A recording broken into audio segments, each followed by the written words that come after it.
Así sucedió la destrucción del Templo de Jerusalén en el año 70 después de Cristo. Hoy exploraremos un evento trascendental en la historia del cristianismo y del pueblo judío, la destrucción del Templo de Jerusalén en el año 70 después de Cristo. Este acontecimiento no solo marcó el fin de una era para el judaísmo, sino que también tuvo un profundo impacto en el desarrollo del cristianismo. Acompáñennos en este viaje al pasado para entender cómo y por qué ocurrió este devastador suceso y cómo sigue resonando en nuestra fe hoy en día. En las tradiciones hebreas, la construcción y destrucción del primero y del segundo templo de Jerusalén tienen una connotación especial. El primer templo, primer santuario construido en Jerusalén, solo se conoce por referencias en el Antiguo Testamento. Según estos textos, fue construido por el rey Salomón en el año 957 a.C. y destruido por los babilonios 370 años después. Tras la destrucción del primer templo, los judíos vivieron su cautiverio en Babilonia. Sin embargo, pudieron retornar a Jerusalén cuando Ciro II el Grande derrotó al imperio babilónico y comenzaron la construcción del segundo templo en el mismo sitio del primero.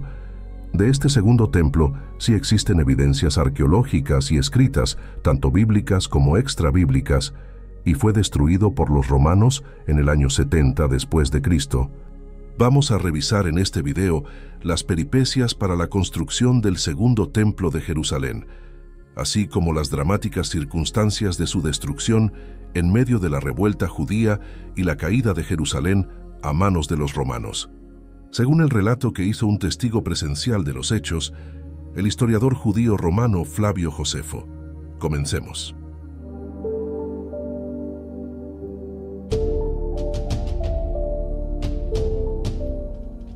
Del primer templo al segundo templo de Jerusalén. Según la Biblia, el primer templo de Jerusalén fue determinado por el rey David. El Antiguo Testamento relata que cuando el rey David entró en Jerusalén con el Arca de la Alianza, quiso construir un templo para guardarla y eligió un lugar, el llamado Monte del Templo. Sin embargo, Dios le negó al segundo rey de los israelitas el privilegio de edificar el templo por la mucha sangre que había derramado, aunque permitió que Salomón, hijo de David, lo construyera. Salomón colocó el Arca de la Alianza en el Sancta Sanctorum, o Santo entre los Santos, el lugar más sagrado del templo, un sitio cerrado y sin ventanas. Durante 370 años, el primer templo o templo de Salomón marcó la vida de los jerosolimitanos hasta que en 586-587 a.C., el rey babilónico Nabucodonosor II invadió Jerusalén, deportó a los judíos a Babilonia y destruyó el primer santuario construido en la ciudad santa de las tres grandes religiones. El primer templo solo se conoce por el Antiguo Testamento y no es mencionado en los relatos extrabíblicos, ni se han encontrado evidencias de su existencia, por lo que los estudiosos más escépticos dudan de su veracidad. Cuando los judíos exiliados retornaron de Babilonia, reconstruyeron su primer santuario, conocido como Segundo Templo. Según la tradición, 42.360 judíos cautivos en Babilonia, encabezados por Zorobabel, realizaron la peregrinación de retorno a su tierra, caminando durante 4 meses desde las riberas del Éufrates hasta Jerusalén. El Arca de la Alianza había desaparecido, pero los judíos que regresaron a Jerusalén se dedicaron afanosamente a reconstruir el templo. La ciudad estaba habitada por los samaritanos, que les ofrecieron su ayuda, aunque los judíos la rechazaron, señalando que debían hacer el trabajo ellos solos. Los judíos habían podido retornar a Jerusalén gracias a Ciro II, el Grande, desde que el rey persa conquistó Babilonia. Los samaritanos se quejaron ante el monarca gobernante de la actitud poco amistosa de los recién llegados, por lo que la construcción del segundo templo se paralizó. Ciro II murió en campaña en 530 a.C., y cuando 8 años después Darío I llegó al trono, reanudó la construcción del segundo templo bajo la dirección de los profetas Ageo, Zacarías y Malaquías, con la autorización y el financiamiento del imperio persa. El segundo templo de Jerusalén fue terminado en el año 516 a.C. El período del Segundo Templo. Después de finalizada la construcción del Segundo Templo, los judíos de Jerusalén vivieron durante 184 años bajo el dominio de la potencia iraní, hasta que Alejandro Magno derrotó al imperio persa en 332 a.C. Alejandro murió en 323 a.C., y tras la división de los dominios del Macedonio entre sus generales, se formó el reino Seleucida, un imperio helenístico de enorme extensión que incluía el cercano Oriente. Durante el período Seleucida, la cultura judía fue influida por la helenística, influencia que quedó muy bien expresada en la filosofía de Filón de Alejandría. Sin embargo, las relaciones entre los judíos helenizados y los partidarios de la ortodoxia empezaron a deteriorarse, y el rey Seleucida Antíoco IV Epífanes decretó la prohibición de ciertas tradiciones religiosas judías. Los judíos ortodoxos, liderados por los macabeos, se rebelaron. De la revuelta surgió la creación de un reino de Judea independiente. Jerusalén quedó bajo el gobierno de la dinastía Asmonea hasta que el reino de Judea entró en guerra civil por una disputa sucesoria entre Hircano II y Aristóbulo II, hijos de la reina Salomé Alejandra. En medio del caos, Pompeyo el Grande conquistó Judea para el Imperio Romano en el año 63 a.C. y entregó el gobierno a Hircano II, pero no como rey, sino como sumo sacerdote. En 40 a.C., el Imperio Parto ocupó Judea e instaló en el trono a Antígono Matatías, hijo de Aristóbulo, como rey y sumo sacerdote. Herodes el Grande fue proclamado rey de Judea en Roma y sitió Jerusalén en 39 a.C., entrando a la ciudad 2 años después con la ayuda de Cayo Sosius, gobernador romano de Siria. Como rey de Judea, sometido al Imperio Romano, Herodes el Grande impulsó un vasto programa de construcciones, incluyendo la ampliación del Segundo Templo. Herodes el Grande murió en el año 4 a.C. y fue sucedido por Herodes Antipas, quien se haría célebre por su participación en la muerte de Juan el Bautista y por los acontecimientos que llevaron a la crucifixión de Jesús de Nazaret, según los relatos del Nuevo Testamento. Herodes Antipas reinó en nombre de los romanos hasta 39 después de Cristo, y luego de otros gobiernos títeres de Roma, en el año 66 después de Cristo, estalló la Gran Revuelta Judía o Primera Guerra Judeo-Romana, durante la cual ocurriría la destrucción del Segundo Templo. Los detonantes de la revuelta judía.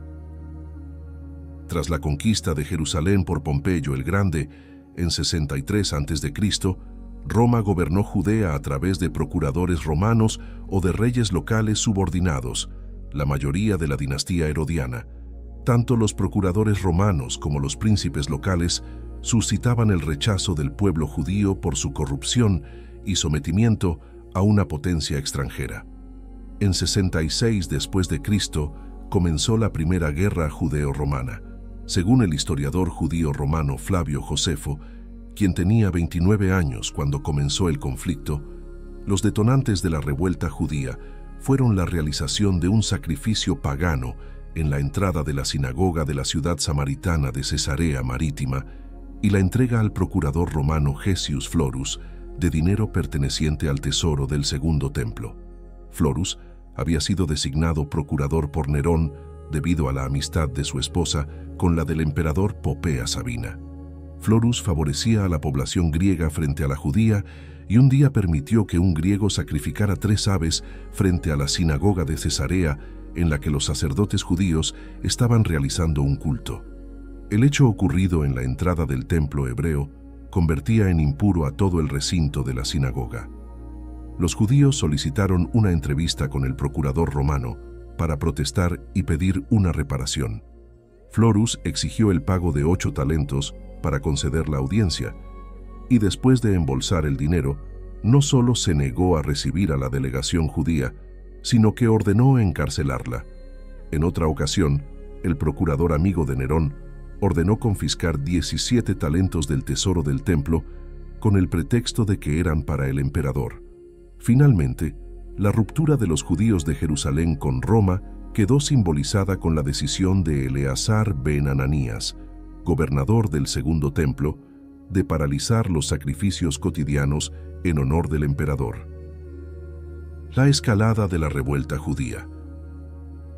El alzamiento judío tomó cuerpo en toda Judea, y el procurador envió a la guarnición militar romana a arrestar a los líderes de la rebelión en Jerusalén, los cuales fueron encarcelados, azotados y finalmente crucificados, a pesar de que varios de ellos eran ciudadanos romanos.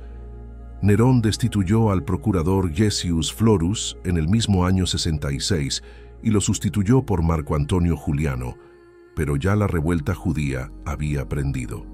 Según el historiador francés del siglo XIX, Ernest Renan, la revuelta judía constituyó un acceso de fiebre que se puede comparar con lo que aconteció en Francia durante la Revolución y en París en 1871.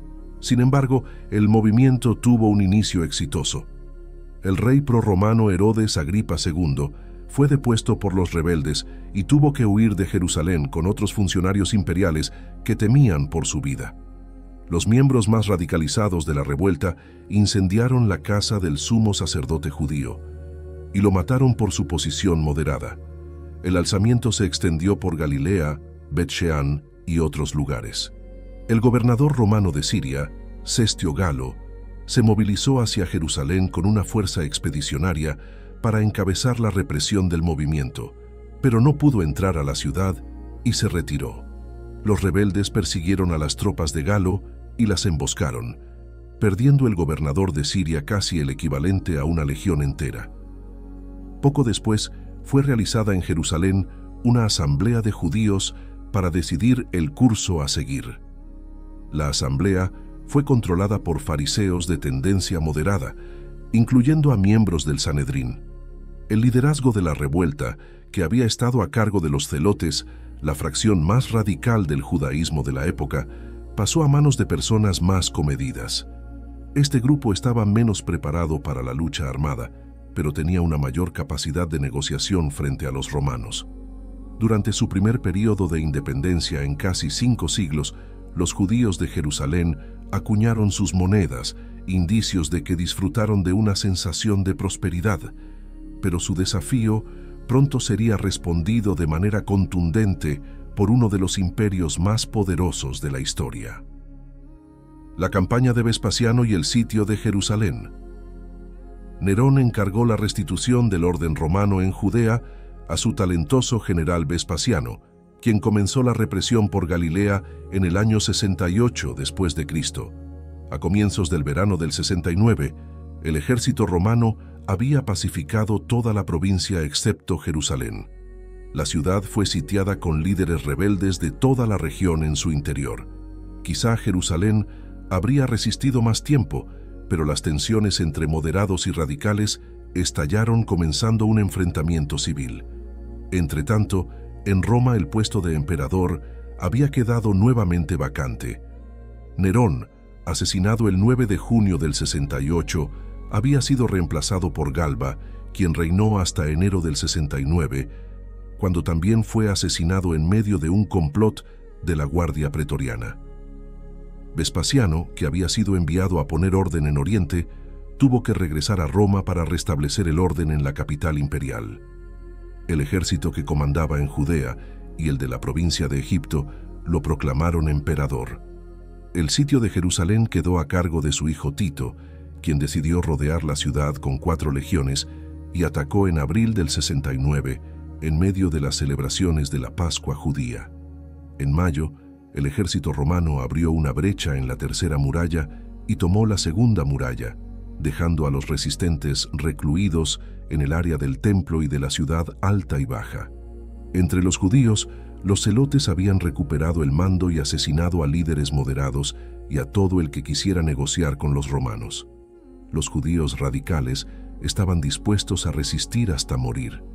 Los romanos fallaron varias veces en escalar la muralla de la fortaleza Antonia, la fortificación construida por Herodes el Grande para proteger el segundo templo y que bautizó en honor de Marco Antonio, su gran valedor, cuando ascendió al trono de Judea. La caída de Jerusalén ante los romanos. Tito decidió derribar la muralla de la fortaleza Antonia y a golpes de ariete la debilitó hasta que una parte se derrumbó. Josefo describió el episodio así: esa noche la pared fue tan sacudida por los arietes en ese lugar donde Juan había usado su estratagema antes, que había socavado sus orillas, que el suelo se hundió y la pared se derrumbó repentinamente. El historiador hacía alusión al jefe celote Juan de Giscala, uno de los líderes judíos.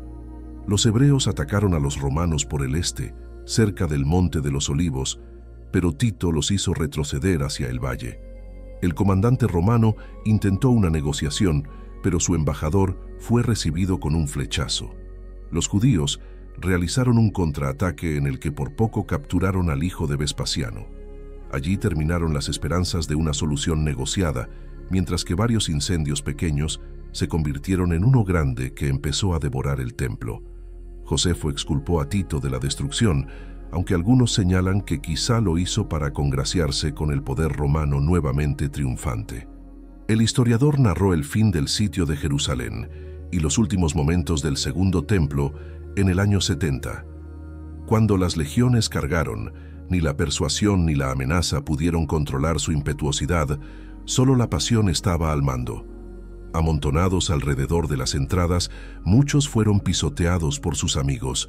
Muchos cayeron entre las ruinas aún calientes y humeantes de las columnatas y murieron tan miserablemente como los vencidos. A medida que se acercaban al santuario, fingieron que ni siquiera escuchaban las órdenes de César e instaron a los hombres de adelante a arrojar más tizones. Los partisanos ya no estaban en condiciones de ayudar. Por todas partes había matanza y huida. La mayoría de las víctimas eran ciudadanos pacíficos, débiles y desarmados, masacrados donde quiera que fueran atrapados. Alrededor del altar, los montones de cadáveres crecían más y más, mientras que por las escaleras del santuario se derramaba un río de sangre. Los cuerpos de los muertos en la parte superior se deslizaban hasta el fondo. Algunos judíos pudieron escapar a través de túneles ocultos, mientras que otros intentaron una última resistencia en la ciudad alta. Esto detuvo temporalmente el avance romano, ya que las fuerzas de Tito tuvieron que construir torres para asediar a los resistentes. Finalmente, el palacio de Herodes cayó en poder romano el 7 de septiembre del año 70, y al día siguiente, Jerusalén estaba totalmente bajo control de Tito. La narración de Josefo presenta a Tito como un líder moderado, que ordenó la salvación del templo después de consultar a sus comandantes. Según Josefo, fueron los judíos quienes primero recurrieron al fuego para intentar detener el avance romano. Después, los soldados de Tito utilizaron también el fuego como arma, y las llamas consumieron el segundo templo. Evidencias arqueológicas del segundo templo. A través del tiempo, se han descubierto algunas evidencias que indican que la descripción de Josefo de la destrucción de Jerusalén y del segundo templo podría ser precisa. El arqueólogo israelí Ronnie Reich escribió: si bien los restos relacionados con la destrucción del templo son escasos, los pertenecientes a los muros del monte del templo y sus inmediaciones, la ciudad alta, la parte occidental de la ciudad y el valle de Tiropeón son considerables. Se encontró que en la mayoría de los casos el registro arqueológico coincide con la descripción histórica, lo que apunta a la confiabilidad de Josefo. Igualmente, en la calle Herodiana que corre a lo largo del muro occidental, fueron descubiertos grandes derrumbes de piedras que pertenecieron a la muralla del monte del templo. Uno de estos testimonios es la inscripción del lugar de las trompetas. Se trata de una piedra del siglo I, descubierta en 1968 por Benjamin Mazar, clasificado como el decano de los arqueólogos bíblicos. Mazar encontró la piedra mientras realizaba sus primeras excavaciones en el muro sur del monte del templo. El texto escrito en hebreo tiene solo 2 palabras completas que se traducen como «al lugar de tocar la trompeta». Una hipótesis sobre el texto descifrado es que se trataba de una señal de dirección para los trompetistas que anunciaban el inicio y el final del Shabbat en tiempos del segundo templo. La piedra también ha sido relacionada con el Shabbat por un pasaje de Josefo en su libro La Guerra de los Judíos, en el que el historiador escribió: el punto donde era costumbre que uno de los sacerdotes se parara y diera aviso al son de la trompeta en la tarde de la aproximación y la noche siguiente de la clausura de cada séptimo día. ¿Cuántos muertos hubo durante el asedio de Jerusalén y la destrucción del segundo templo? Josefo afirmó que en la caída de Jerusalén ante los romanos murieron 1,1 millones de personas, la mayoría judíos. El historiador explica que, pese a la revuelta en marcha, miles de personas acudieron a Jerusalén a celebrar la Pascua judía y quedaron atrapadas en la ciudad cuando Tito comenzó el asedio. Esto explicaría también la corta duración del sitio, ya que las reservas de alimentos empezaron a agotarse en poco tiempo, al no estar calculadas para alimentar a la población flotante.